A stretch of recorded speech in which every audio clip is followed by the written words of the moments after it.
Thomas goes fishing. Thomas's branch line had a station by the river. As he rumbled over the bridge, he would see people fishing. Sometimes they stood quietly by their lines. Sometimes they were actually getting fish out of the water. Thomas often wanted to stay and watch, but his driver said no. What would Sir Topham Hatt say if we were late? Thomas thought it would be lovely to stop by the river. I should like to go fishing, he said to himself. And every time he met another engine, he would say, I want to fish. But they all had the same answer.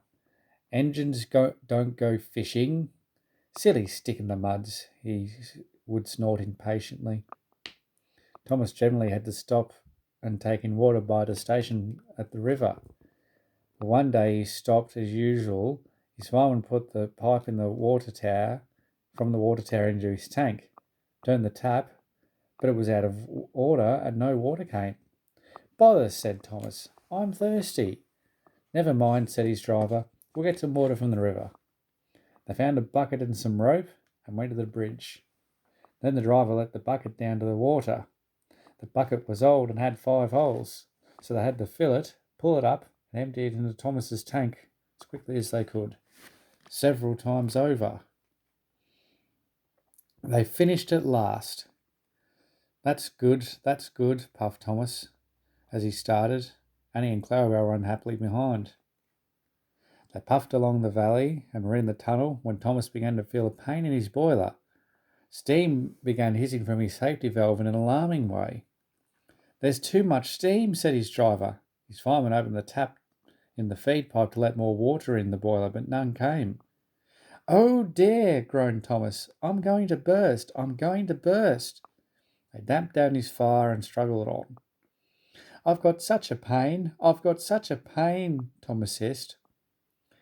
Just outside the last station, they stopped, uncoupled Annie and Clarabelle, and ran Thomas, still hissing fit to burst, on a siding right out of the way. And while the conductor telephoned for an engine inspector, the fireman was putting out the fire, and the driver wrote notices in large letters, which he hung on Thomas in front and behind. Danger, keep away. Soon the inspector and Sir Topham Hatt arrived. Cheer up, Thomas, they said. We'll soon put you right. The driver told them what had happened. So the feed pipe is blocked, said the inspector. I'll just look in the tanks. He climbed up and peered in, then came down. Excuse me, sir. Please look in the tank and tell me what you see. Certainly, Inspector, replied Sir Topham Hatt. He clambered up, looked in, and nearly fell off in surprise. Inspector, he whispered, can you see fish? Gracious goodness me, said Sir Topham Hatt. How did the fish get there, driver?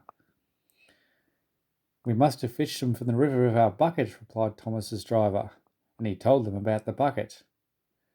The fat Sir Topham Hatt laughed. Well, Thomas, so you and your driver have been fishing, but fish don't suit you. We must get them out. So the driver and fireman fetched rods and nets. They all took turns at fishing in Thomas's tank, while Sir Topham Hatt looked on and told them how to do it. When they'd caught all the fish, the station master gave them some potatoes. The driver borrowed a frying pan. Fireman made a fire beside the line and did the cooking. Then they all had a lovely picnic supper of fish and chips. That was good, said Sir Topham Hatt as he finished off his share. But fish don't suit you, Thomas, so you mustn't do it again. No, sir, I won't, said Thomas sadly. Engines don't go fishing. It's too uncomfortable.